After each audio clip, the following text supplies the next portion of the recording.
Hi, welcome to Story Hole. I love you always forever. I'm Joey. I'm here with Roger. Hi. Kevin. Hello. And today is going to be my week to talk about things. Yeah. Yes. We're going to be talking about a group of friends that go on a camping and hiking trip today. Y'all like camping and hiking? I love it. I like it. Yeah? Can you tell me about any camping or hiking stories you have? Yeah, actually, you were with me, Joey, and maybe Kevin. I'm not sure. I love that day. We were camping in a forest, and I had to pee.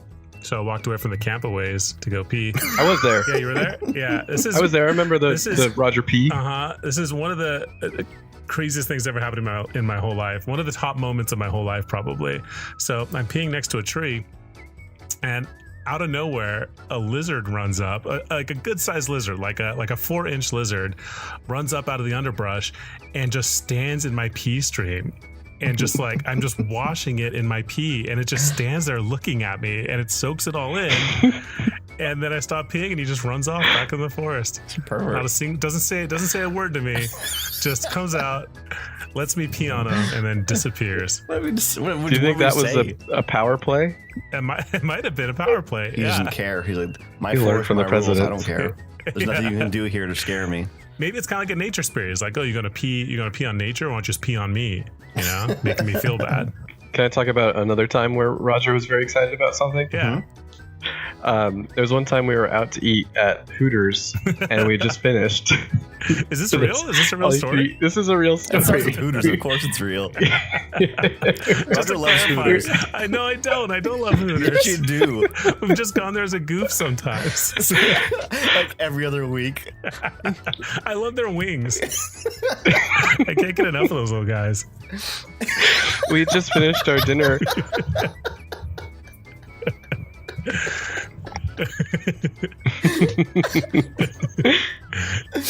Oh, that's good. That's good. Yeah. Okay, sorry, Kev. What's your story? No, we were at the Hooters. We had just eaten all-you-can-eat wings, and we were leaving. And Roger was trying to balance on one of those like parking stopper things for cars. I do remember this. Yeah. And he expressed to us that he's never been able to balance very well. And Joey told him that you got to bend at the knees a little bit to get your center balance lower.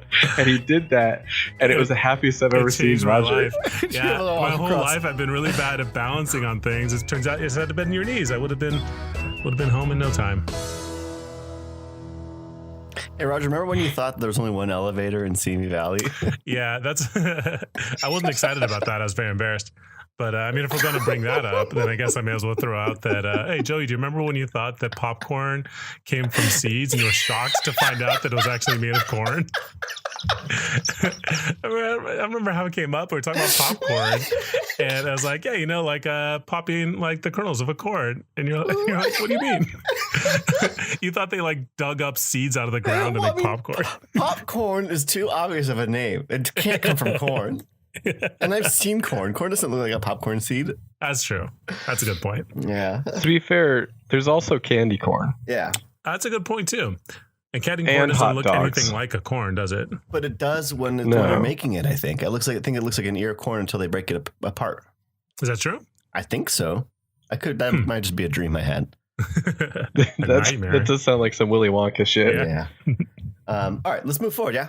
Yeah, let's get into it. Take me on a journey. So we're going to talk about Some a story camping about people. some lively campers. And before we get started, I wanted to propose 2 small mini games that we could play while we're doing it. Ooh.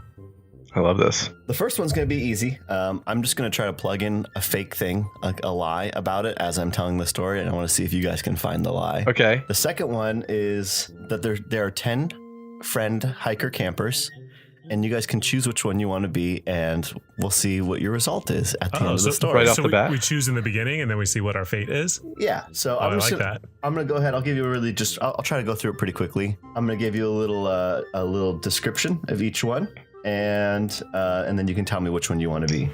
So our first guy, his name is Yuri. He looks like just a normal guy with kind of a short haircut that's brushed forward.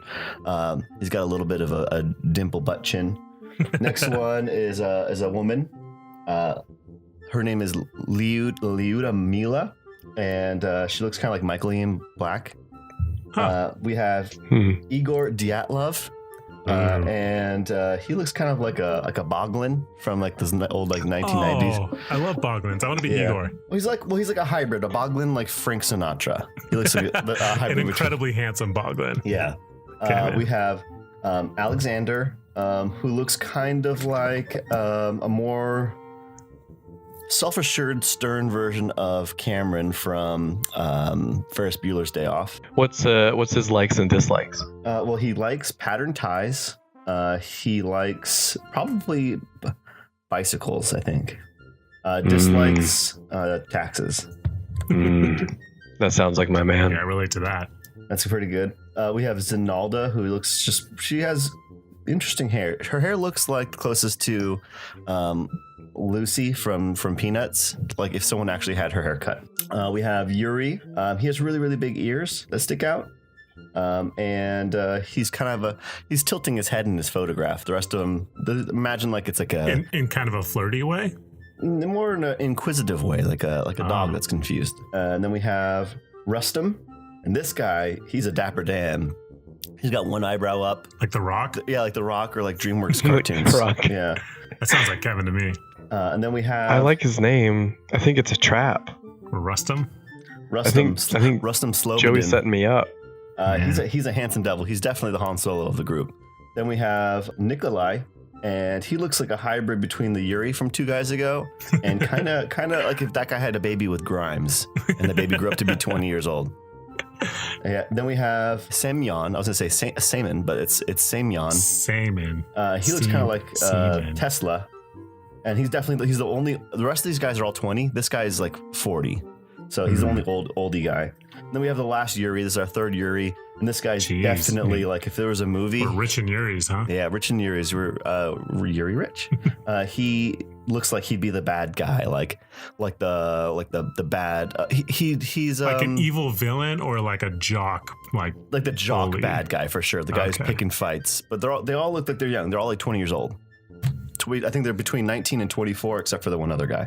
Okay, I'm locking in for Igor because I'm all about that. All about the violence. What was the name of was it Alex? Anti-tax man? Yeah, Anti-tax man's Alex. Okay. I'm gonna be Alex. All right, so you guys are locked in. You have your characters, all right? Yep. Side note, if anybody ever like misremembers my name, they always think my name is Alex. Is that true in real life? Yeah, it's weird. You do kind of look like an Alex. I could see that. You feel like an Alex. I wish people thought my name was Igor. Backwards, it kind of is. Oh, it's true. Raji. That's your name. At the end of it. That's your normal. No R. Yeah. Okay. All right. Let's go on our journey. Here we go. Take me away. Okay. We're going to talk about Dyatlov Pass. It's actually called the Dyatlov Pass incident, which happened in Russia in 1959. So there are 10 experienced hikers, and they've been, camping, hiking. They know how to handle the elements. They know what kind of gear to bring. They're experienced. They know what they're doing. This team of 10, they're all going to go to these like snowy, gnarly mountains in the USSR, which is modern day Ural mountain range in Midwest Russia. Joey, is one of the lies that there's actually 11 hikers? You haven't told us who that mystery 11 top secret hiker. You found it. It's gonna come up. Now your reward is you get to continue the show for me. Now you get to tell me the rest of the story. What happens next? You can tag team me back in though if you want. I'll tap in. Cool.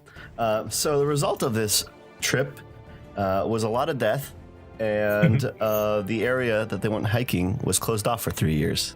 So, oh man! On January 23rd, there's a ski and hiking team. It's 10 people. It's led by Igor Dyatlov. They hop on a train. Yeah, that's me. I'm the leader. Yeah, you're the leader. Yeah, they hop on a train. I could struggle to pronounce these words. I think from the other episodes, you guys are gonna know that I'm bad at it. So yeah, this is rough. It's all Russian, right? Ivdel in Sverdlovsk Oblast. Is that good? It sounded pretty good. I do like it. I do like it when you do that. Yeah, so that's a province, a northern province in Russia. All of them were like 20, 23, except for the one guy who was like 40. They kept like a bunch of records. So there's tons of stuff that's going on. There's a lot of details. It's not one of those stories where you just don't necessarily know because there's not information, but they were all like hikers. They went and they had brought journals with them. They're drawing pictures and keeping track of stuff, talking about morale. They all have cameras. So there's like tons of photographs of this trip. What year is this? It's 1959. Okay. Yeah. That's not that long. Did they have a... No. Do they have a point, Joey, to doing this, or are they just doing an adventure? They're just going on an adventure. Yeah, they just wanted to go hiking and stuff. Are they all friends? Why was a 40-year-old guy there? Maybe he wanted to study the foliage. Maybe he buys them beer. Yeah. Yeah. I'm not a snitch though.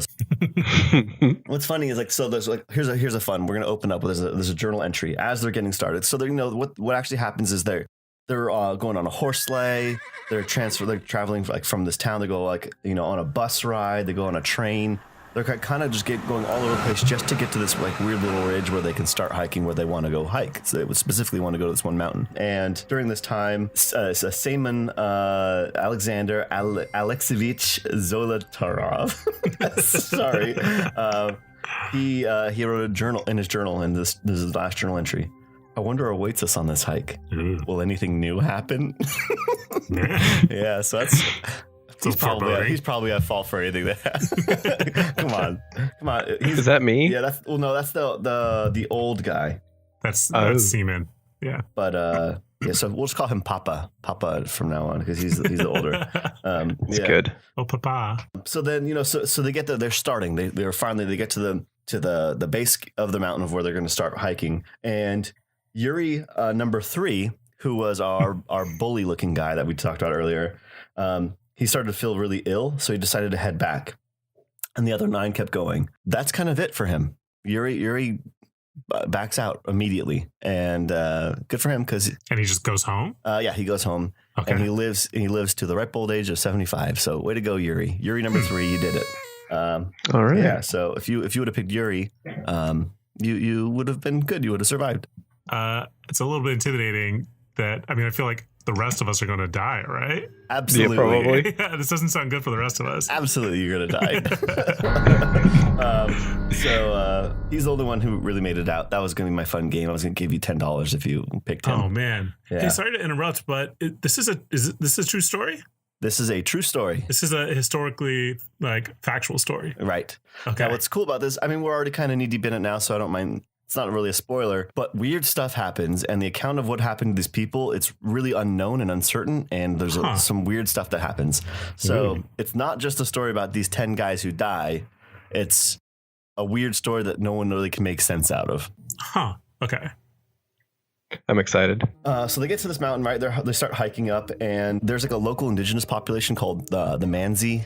They more or less were like, they used to be called the Vogels, and they have their own language, and they call this mountain Dead Mountain, just for the record.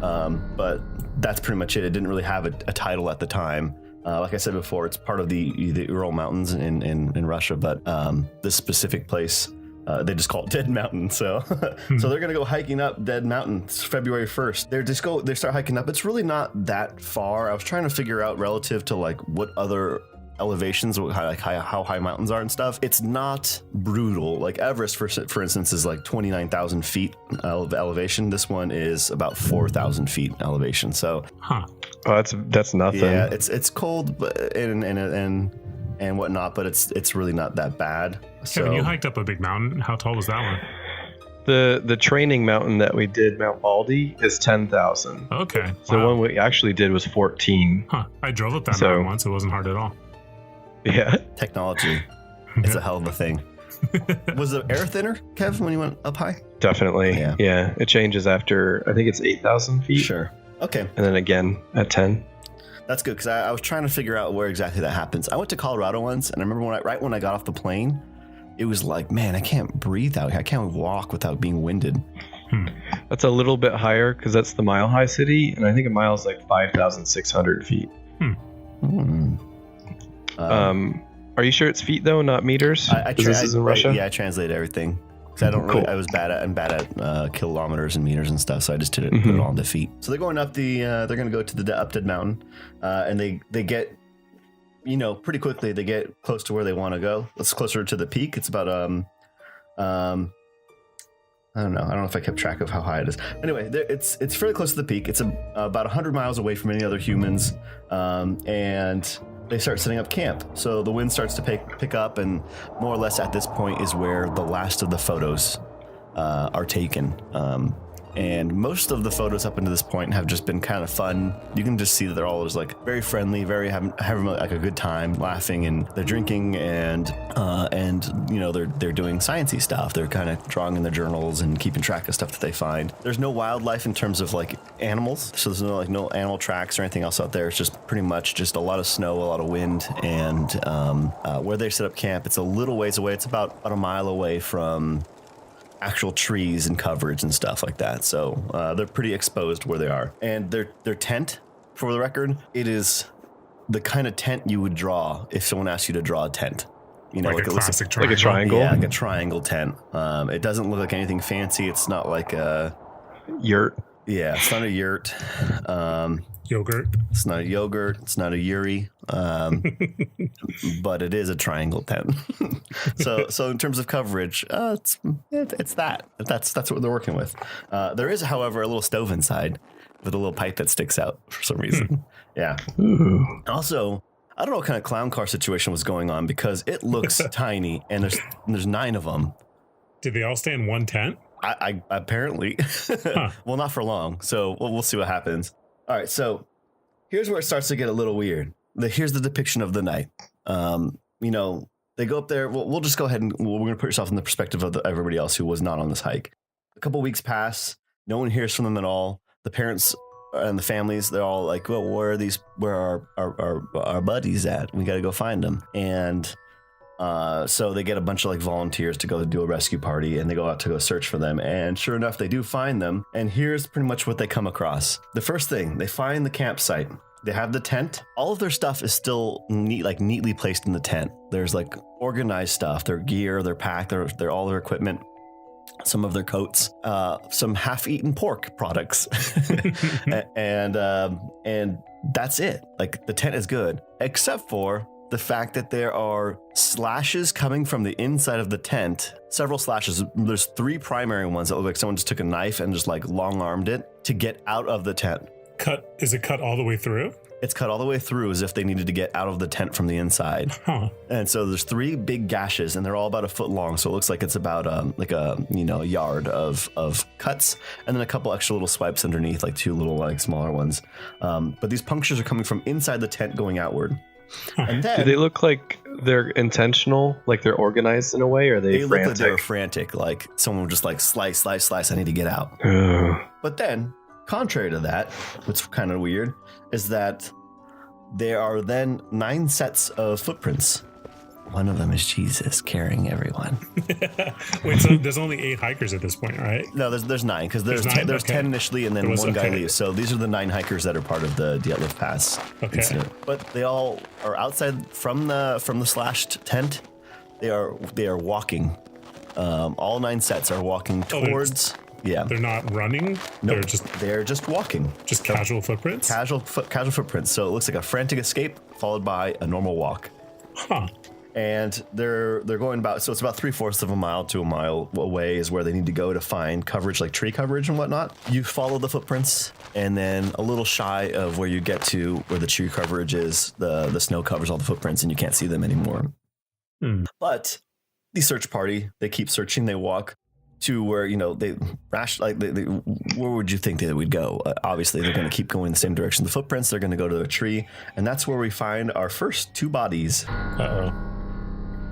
2 Yuris. Oh no! Oh, my 2 no. favorite Yuris. Yeah, I've got it. Yeah, it was a Highlander situation. Yeah, exactly. Yeah, one Yuri. And that guy, yeah, absolutely. I mean, he lived to 75. So I mean, yeah, it worked. So it makes me wonder if there's a 4th Yuri out there. We'll never find the body. The answer is yes, there is. You guys want to know what my birth name was? Yuri. close. What was it? Joey. But if I was a girl, my mom was gonna name me Polly. Do you always kind of wish that you were a girl named Polly? No, because I'm a pretty effeminate man anyway. I mean, you'd be a cute girl named Polly though. Instead, I'm just a gross ugly Joey instead. wrong chromosomes. That's wrong for me. Okay, so this is where we find our first Yuris, our tale of two Yuris. Their bodies are hanging out by this tree. They're covered in snow. They have no gear, just socks and undies, and it's freezing. They're not even wearing clothes. They're just wearing their socks and their undies. Okay, so in the middle of the night, something spooked them so bad that they walked their way out of their tent. they didn't have time to put their clothes on, and then they casually walked into the forest. Yeah. Huh. Allegedly so far, unless they took their gear off on the way. Oh. So here's the thing. We already know now that elevation-wise, it's not so bad that the breathing is going to be all that hard, but it is fucking cold. Yeah, this is February, right? It's February, yeah. February 1st. Winter in Russia. Yeah. Which is also the name of my new mixtape. Check it out. It's fine. So the other thing that is of note for these guys at this point is that, number one, they have burn marks on their skin. Huh. And number two, the tree that they were like huddled under was really busted up as if one of them tried to climb it. Oh shit. Yeah. So that's Fire kind of bear. a fire bear came after them. Yeah, probably based on some other information that I found in other sources. Allegedly, their corpses, their hair, and their skin were like super weird colors, like greens and blues and purples. But I can't confirm that. I don't see it because I looked at I didn't actually personally look at the coroner's reports, but I saw a bunch of different instances where other people did, and there was nothing about that. Because the coroner reports, all the medical examiners, all of the records are very, very like kind of vague but kind of concise. They're just like one sentence for each thing, and it's very much just like this hand was missing a finger. Doesn't say which finger. This hand was missing a finger, and that's it. So like not that that's one, that's just an example of what I mean by concise but vague. Okay. Mm-hmm. That's it. That's those guys. Those the two by themselves. Then at different distances, we have the next three. And all three of these people are seen depicted between the tree and the tent, kind of crawling toward it. Crawling towards the tent? Yeah, so imagine this. So in a span of about 3/4 of a mile, they kind of did like an N shape. So they kind of went up and then curved back down and back to the right. And that's where the tree is. So there is kind of a beeline you can make from the tree to the tent again, but it's about 3/4 of a mile away. And at different distances, all three of them are depicted as crawling or frozen crawling or like on their bellies, but aiming towards the tent as if they're trying to get back to the tent. Huh. So are they all on the same path? Or are they like different parts? They're all on the same path pretty much. Because I mean, it's been pretty much a curved line that they all traveled together, and then a straight line of them trying to get back, but not having varying degrees of success.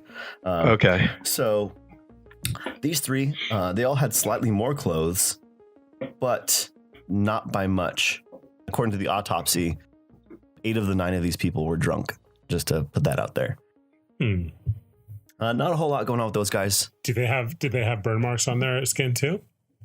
I think some of them did, but from what I could tell, burn marks was just like, some of the party members had burn marks, and that was pretty much it. Okay. So they all died of hypothermia. They're all crumpled up, and it's kind of sad. The next one was kind of found on top of a tree, kind of slumped over a branch, and he had a wooden sign in his hand. But it was at the bottom of like a ravine. So they went and investigated the ravine, and it looked like, for whatever reason, at the bottom of the ravine, there were a bunch of like springs, and with is that the lie, Joey? I don't think so. I kind of think it is. I don't think so. No. So that guy, he was. So he walked.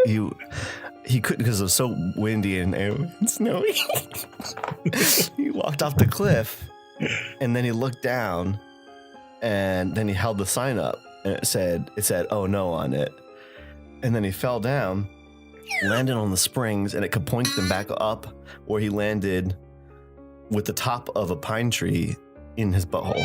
Oh, And my he God. died there from being skewered alive. Oh my God. Yeah. He's a donor kebab. That's crazy. That's unbelievable. That's unbelievable. He's part of the donor party. Yeah, it's good. You guys caught it. That was my lie. That one didn't Hey, happen. we won. I don't think we're gonna be able to find it. Yeah, that guy didn't happen. However, the next chunk of people, they all did kind of fall off a cliff. More like they just fell down a really big ravine. So the next 4 were all kind of found together, and this is where it gets kind of weird. So This is where it gets weird. yeah, Okay. so far it's just been cute. It's been cute. Yeah. So now here's where the weird part is that they're on the opposite side of the tent. So that means they all traveled together. They walked to this tree. 3 of them tried to crawl back towards the tent and died on the way. But the other 4 just kept going and went further than the tent. Past the tent. Yeah. So, and they're like 80 feet in the other direction. So they're like balls far away from where everybody else died.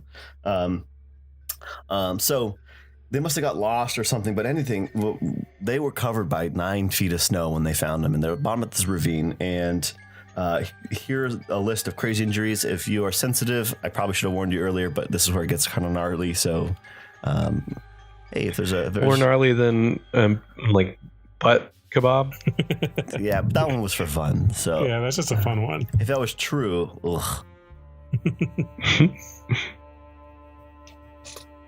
Person number 1, fractured skull. The next 2 people, busted rib cages. They're just completely shattered. There's bones everywhere. They look like they more or less had damage that's the equivalent of like a car accident. Just like gnarly blunt damage that broke a bunch of stuff. Then the 3rd person had holes where their eyes should be. Oh shit. Their eyes were missing? Yeah. Just Oh my God. just dug out eyes. And the 4th person, no tongue. Oh shit. It's tongue See got- no evil, taste no evil. Yeah. Get onto something. Which 2 are these, Joey? Which 2 people? I don't know which ones. We can find out actually. Well, let's just look that up at the end. We'll find out which one, who's who. Yeah. That's a Okay. good Okay. because I don't have the whole. I just had the list of the people because I want you guys to pick out who you want to be. I want to know. I'm committed to Alex. I want to know where he ended up. Sure. Oh, it's pretty easy to figure out who's who and all that stuff. It's all like there's tons of information. Yeah. So, again, forensic examination's vague. It's just kind of weird, like blunt. Just says no tongue, missing eyes. But I mean, if we No wanted, butt? but then the other guy had 3 butts. One time I He's a remember butt thief. I was asking Sam what his like dream girl would be, and he described her as having like 5 butts. Do you think she funny. just stacks them all the way up? I don't know. How many cheeks do you think that is? Because that's I the mean, age old that's 10 debate. cheeks. Is that if it's That's an SAT question. Oh, I mean, I guess that's a good point because a butt is two, right? yeah, 2 yeah. cheeks okay. and a hole in the middle. But what if you have 3 cheeks and there's a hole between both of those cheeks? Well, that's a very interesting point. I never Yeah. thought about that. Now, if there's a butt traveling east to west at 12 miles an hour, and there's another butt traveling west to east at 13 miles an hour, and they smash into each other, Yeah. how do you feel about that, Kev? It's drow. Probably feel pretty drow. Does that make What you is that horny, word? baby? Does it? I don't even. Yeah, baby. Yeah. A drow's a bad elf. I don't know if that's applicable to this situation. Kind of. No, that's how I feel. Yeah. Yeah. I think you're going for drowsy, right? Drowsy, yeah, like the Pokemon. Yeah, I just kind of want to take a I'll nap. take a nap on those buns. Yeah. If you have 4 butts, how many buttholes do you have? That's the question. I mean, it could either be 4 or it could be 3, right? Yeah. How is it 3? Because they could be sharing cheeks. Oh, so it's just any 2 paired together counts as a butt. Yeah. Oh. But I mean, It's an that's age-old mystery. yeah, that's part of. I mean, that's part of what we're trying to figure out here today. Yeah. I'd love to get to the bottom of this. Yeah. What you have to remember is that in the USSR, before it was Russia and still USSR, butts were like measured in a very different way. Kilometers is how they measured them. Yeah, so back in communist Russia, people would have to wait in line for hours to get a butt. it's true. I remember. Yeah. All right, so everybody's all beat up, right? A lot of them had like coughed up blood, dried blood around their mouth. One of them had a crooked neck. Oh God. But then there were 3 articles of clothing that were taken off, and they were all like super radioactive. One of them specifically was very, very radioactive. So yeah, well, it was there was 2 jackets and a pair of pants. Oh. But again, clothes off. So that's interesting. The official report rules, this is all it says about why these people died. The cause of death was an unknown compelling force which the hikers were unable to overcome, period. Unknown compelling force. So is that like a physical force? Is that wind? Is it a thrall? I mean, is it does someone push them? Maybe it's a big log thing from the Ewoks smashing the AT-ST in Return of the Jedi? Yeah, maybe. I don't know. I mean, it has to be some kind of creature, right? Because they're like physically beat up. They specifically say the damage that's done could not have been done by a human. Huh. Yeah. So I'm thinking that the blunt force from the fall is probably what happened. Now, here's the weird part. Okay, so from the fall? What do you mean? Yeah. Because they were in a ravine. Ravine, yeah. Okay. Yeah. There are accounts of the indigenous Mansi people saying that they saw flying fireballs in the sky. Whoa. One of the journals, one of the hikers said that he saw something that more or less describes a UFO. There's a photograph. On that trip? On this trip, yeah. There's a photograph, one of the very last photographs that's taken on one of the cameras. It's really out of focus, but there are 2 really bright lights, and it looks like it's from the perspective of the ground, and it's just really out of focus, so you can't really tell what it is. But they're really bright lights, as if someone was on the floor and just grabbed a camera and took a picture of something that was really bright. Huh. But the other thing is, you have to kind of consider that this is like space race era USSR, so it might have just been like rocket testing or planes or something else like that, that there wasn't any military clearance for. There's a lot of speculation whether or not it was some sort of like they saw military craft, and it has nothing to do with this at all. But like I said before, they are hundreds of miles away from any other human. So, I mean, you have to take that for what it is. So then there's a bunch of other stuff that kind of pops up. A lot of other people are talking about, like, one of the suggestions was that there's something called infrasound, where it's like a super, super duper low frequency sound. And they've tested this before using like it's called the infrasonic 12 hertz tone experiment. And in 2003, a bunch of researchers in like the UK, they would play music like normal, like, classical music for people, but they would also play these 17 hertz sounds, kind of like, the whole brown note thing that makes you poop. They play these notes, and they're so low that they're like right on that cusp of whether we can hear it or not. But like everybody reported that they started getting really physically sick, and some of them got terror feelings, like they wanted to run away. So that's a thing. Doesn't Aphex Twin use that in their music? He uses a lot of weird, like dissonant tones, really low tones to make you feel uncomfortable. But he's full of all sorts of weird tricks. Like he has like cool like spectral displays that have his face and stuff in them. That's neat. Yeah, so if you like listen to certain songs on a spectral like display thing, like on your computer, you can see his face pop up on it while you're watching the sound waves. But that's like a real thing. So sounds that you can't like audibly hear can impact your emotional state. Yes, and so like that's like 100% confirmed that the 17 hertz like prolonged exposure to it can make you feel like terror, which is kind of cool. So that's part of it. Another really common one is that people were suggesting that there are ghost sightings, and I mean, I don't really know too much about ghost stuff, but infrasonic sound, the vibrations are also tied into the idea of what people perceive as ghosts, whether or not that is actually detecting ghosts or it's just a weird effect, like, you have like sleep paralysis where we think that we see things. That's not confirmed, but there's this guy named Vic Tandy who was studying 19 hertz as a frequency. He had like a fencing sword, and he was watching it one day and it started vibrating all crazy, and then he started feeling like he could detect weird orbs in like the sides of his eyes, and eventually he started feeling like he saw ghostly figures, but he thinks it's actually just an optical illusion that was because of that frequency.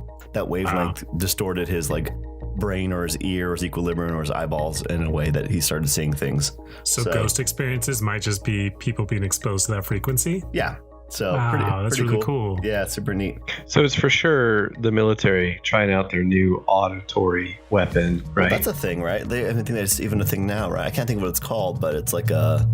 They have like sound cannons or something, Yeah. right? But would the Russian military just test it on a group of hikers that happen to be passing through that pass, though? That seems unlikely. Well, they tested on some indigenous people that they don't give a fuck about. Oh, maybe. Yeah, that's true. And it's like, honestly, there's like a very small, I want to say there's like a population of 4,000 Manzi people, and that's it. That's pretty much it. I mean, there's just a lot of speculation as to what it could possibly be. I have some things that we can talk about that may actually offer some explanations for some of these things. Okay. So we'll just go through it pretty quickly. There's something called I'm sorry to interrupt, but really quick, if it was the sound cannon or like sound waves, though, why would they be radioactive? So we'll get to. I think that there's actually a lot of coincidence that's in here. Okay. I think that by the end of this, I honestly I was like, oh, this is all You think fairly you ever figured explainable. it out? Yeah, I mean, through like the different accounts and through other people. Other people made these claims prior to me, so I don't want to take credit for them. But a lot of this is like, you can kind of rationalize a lot of what happened. Okay. That's the root of a satisfying mystery, Joey. That's good. Yeah. I think it would be somewhat unsatisfying if we just talked about something that was weird, Yeah. but having like an answer at the end is perfect. Okay, well, we'll give you the proposed idea. I think it's just truly a bunch of coincidences. So let's talk about the naked guys. Why are they naked? There's something that's called paradoxical undressing. The Donner Party, one of the guys that was in the Donner Party, there's an account of him doing that. His name is Patrick Dolan. He freaked out and he ran off, and everybody else that was with him, they all like went and chased him down, and he was like trying to fight them off and stuff. And eventually they dragged him back, and then he died of hypothermia. But what ends up happening in the late stages of hypothermia is that your nerve endings start to feel blistering, like they're really, really hot. And so your body, your mental state starts getting a little shifty, and your natural inclination when you're hot is to take your clothes off, which just ends up, fucking you over a little bit. So when you're freezing, you feel like you're like super hot and sweaty, so it makes you take your clothes off? Yeah. I mean, I've kind of had that. You ever been to the snow and making snowballs and stuff, and your fingers get really cold, and then your hands get really hot and burny feeling? Yeah.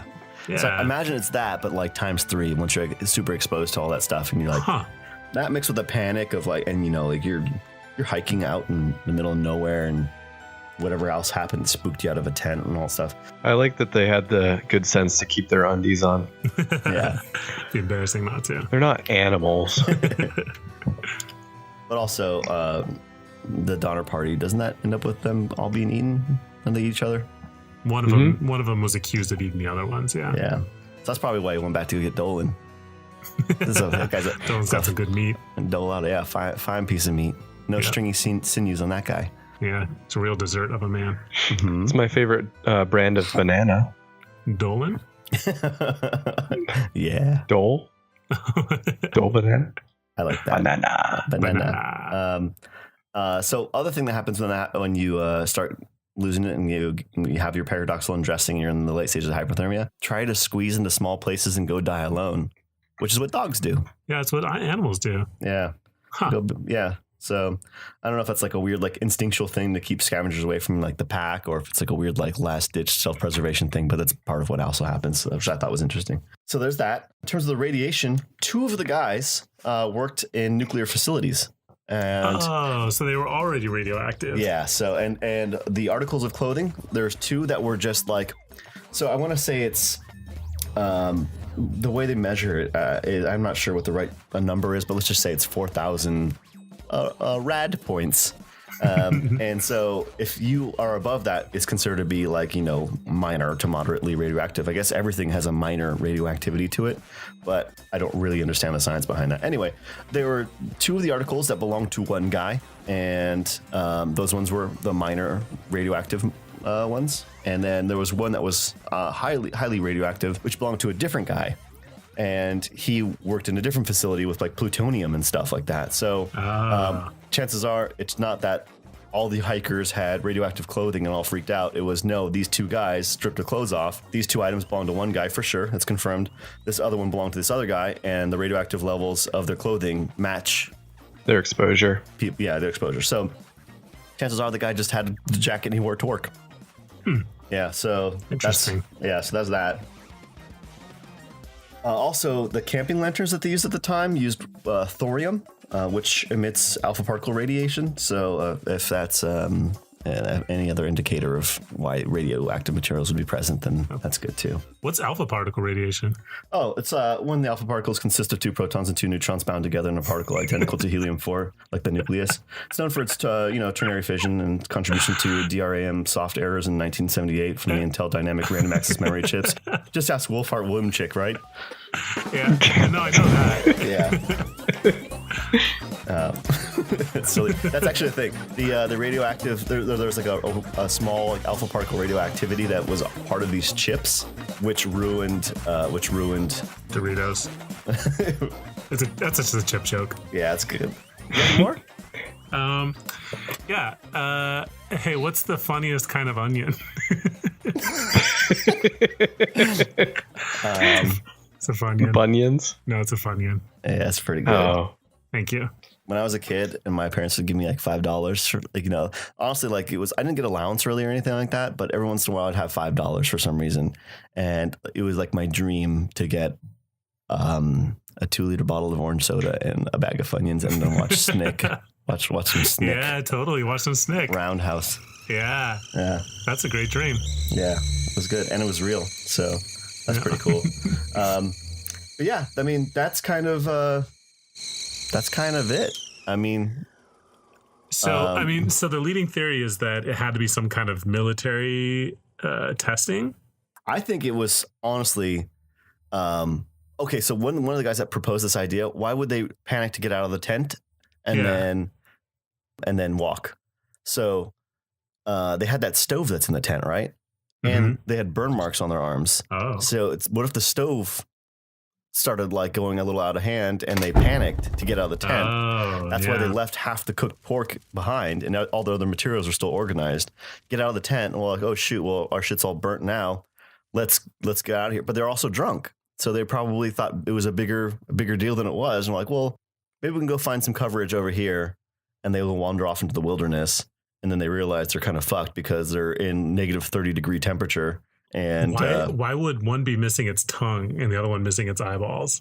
Part of the autopsy showed that they were exposed to like liquid water prior to their death, which means that your soft tissue can start to fall apart more. And so what ends up happening if there are other like animals or anything nearby, they could come up and like more or less just eat your eyeballs because they're all kind of goo. That makes sense. But you did mention in the beginning that there's no wildlife up there, right? There's no animal tracks by the tent. But as far as any animal tracks in that ravine, it would be impossible to see it because they're under 9 feet of snow. Oh, that's true. So I think that's probably plausible. So they panicked because maybe a fire or smoke in their tent. They tore their way out of their tent, got some burns, and then they were drunk and cold, and they kind of wandered off. Probably got lost. Maybe it was a snowstorm or something. Yeah, there was a storm. There was a gnarly storm that night. So they probably got lost and like disoriented. Yeah, and then hypothermia, took off their clothes, and then died of exposure. Right. Yep. That's it. That's the jam. And some of them fell in the ravine. Yeah. And one guy fell with his butt on a tree. Right. Which explains why all the blunt damage, the broken skull, the broken ribs, because they fell off a cliff. Huh. And it's clearly not damage that's done from another human. So, I mean, it's probably just fall damage. It's believable, but there's so many factors that like, oh, this is because of this thing that also happened. And then this thing also happened. You know, there's so many like moving parts that would have had to like perfectly come into play to make that happen. Or it was a monster, you know? There's only one moving part. Yeah. You know? Occam's razor. Occam's razor, yeah. Yeah. Yeah. It was a monster. I think it was a monster. We've Dyatlov pass. We can lay Igor down to rest. We solved it here. You heard it here first on Story Hole. I love you always forever. And we did it. Can you tell us what happened to us? Oh yeah. So let's figure out what happened. So let's do the first one. Do you guys want to guess, Roger? You want to try and figure out which one? I'm hoping that Igor is the one that lost his tongue. Yeah, I thought you'd want to take that one. What about you, Alex? I think Alex is probably the leader of the crawl crew. Yeah. That sounds right. All right. Is this Igor? Yeah. He was bare, had unbuttoned fur coat, pocket, sweater, long sleeve shirt, ski pants. Looks like minor abrasions on the forehead, minor abrasions on the left eyebrow, of brown and red color. Brown red abrasions on both cheeks, dried blood on the lips. Lower jaw had a missing incisor, so missing tooth. Somebody took my tooth. But the mucosa was intact, which suggests that the tooth was probably gone before the trip actually started. Oh. Yeah, that's just Igor. Yeah, this is jam. The lower third of the right forearm and palm had a bunch of minor scratches on it. The joints of the right hand had brown and red bruises. This is a common injury in hand-to-hand fights.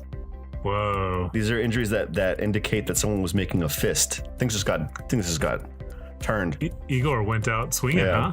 He's got bruises on his second and fifth finger, bruised knees without bleeding. The lower third of his right leg's bruised, both ankles, bright red, hemorrhaging under the tissue. So that's Igor. Do you know where I died? You died under the no. Was that That's Yuri's. This picture looks like it was the. Oh, you're one of the three who crawled away, I believe. I was a crawler. I think you're a crawler. It looks like I'm looking at the pictures, so I think that's what it is. All right, and then. Oh wow, there's a whole bunch of stuff. You can actually look at the whole autopsy report. Okay, and we want to do one for Kevin. Alex Kolevatov. So cool. You can look at all the documents. You can look at everything. That's really neat. I want to see those pictures.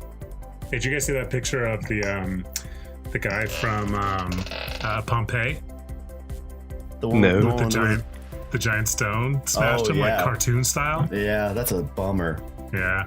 It's from the front too. It looks like he was running. He got clocked. So the guy was running, and it looked like he had like some kind of disability, so he was running pretty slow. But he was like kind of running out of the danger zone, and then one of the like volcanic eruptions launched this giant stone block, and it just landed straight on his head. So they just uncovered his body, and it's just this like big stone pillar, and his little skeleton poking out from underneath it like a cartoon.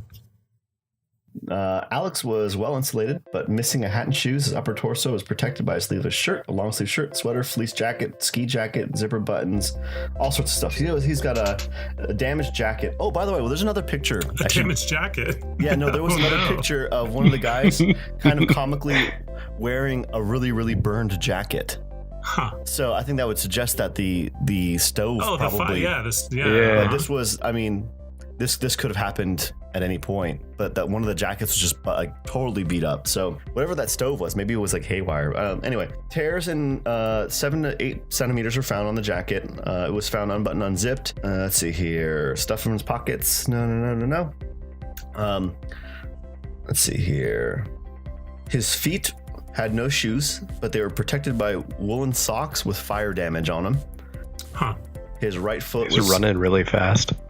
Yeah. He was playing NBA Jam and he got that. Let's see here. There's a bandage on his left ankle, but it's probably from before the incident. The lack of soft tissue around his eyes. You're the guy with the eyeballs that are missing. Oh, no. Yeah. Congrats. Broken nose, 2 different breaks on the nose. Open wound behind from the all ear. the fist fighting. Yeah, but there's an open wound behind his ear that was like 3.5 centimeters. You're the one with the deformed neck. You're also the gross neck. Oh, shit. Yeah. You got beat up. Underlying tissues under the left knee are busted. Softened, whitened skin from fingers and feet. Or beauty products. It says that you probably had consistent exposure to wetness on your actual skin. That sounds about right. Wet Kev. Yeah. Wet Kev. I would be screwed, guys, because I have my hyperhidrosis. If I'm out in the... Can I just say this? In my life, I'm always uncomfortable. Because, like, if it's hot, I'm wet. If it's cold, I'm also wet and then extra cold. Yeah, that sucks. Like, and I can't even wear gloves because my gloves get wet. Your skin had a gray-green color with a tinge of purple. You're one of the wacky colored ones. Yeah. Man, you have all the good got stuff. them all. Yeah, lots of things. You're so lucky. But also part of this is that you have to remember that you were exposed to nature for 3 months before they found your body. So you were one of the later bodies that they found. So that means you fell down the ravine. There it is. Good pick. All right. Yeah. Man, that's crazy. That's a really good story. Yeah. Yeah. So that was that. That's all I have for you today. Cool. Thanks, Joey. That was great. Thanks. Yeah, I liked it a lot. Cool. I'm gonna stop recording. Yeah.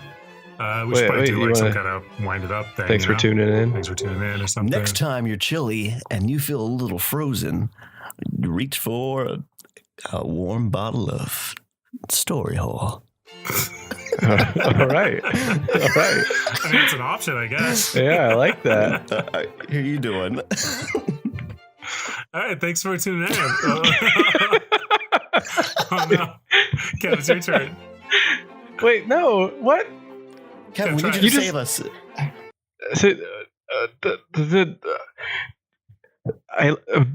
Bye. That's good. Goodbye, everybody. See ya.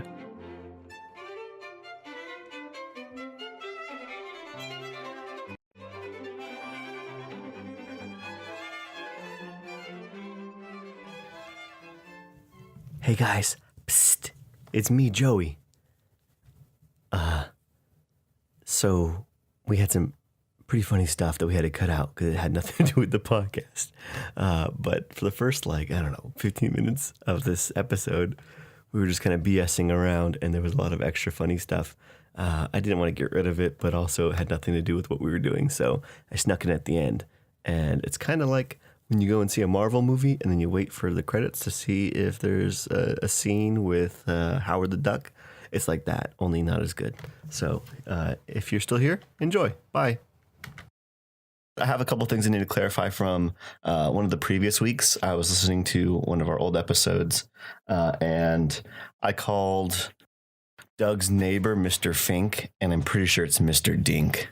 Is that true? Yeah, I woke up this morning I was at work at 5:30 or something like that. No, I think you're right because Mr. Dink is from Rocco's Modern Life. Is that true? Yeah, So I Mr. and always Mrs. thought- Dink. I thought it was Mr. and Mrs. Dink were in Doug because it means double income, no kids, and he's always talking about how much money he has. Yeah, let me. I'm gonna do some internet sleuthing. We have the internet. It's Mr. Dink with a D. Oh, you're right. That is okay, Mr. Dink. You're right. Yeah, so I decided I needed to first clear the air because all of our fans will probably be upset about that. Then as punishment, I decided I'm going to start smoking. Yeah. Yeah. Well, I thought about it. I was like, well, the president smokes. Well, like the old other president smoked. Who? Barack Obama. Did he? Yeah. While he was the president? Yeah. And what I think I've learned from that is that I'm supposed to be smoking. I think that's probably true. Yeah. Did you know that Jefferson smoked like a chimney?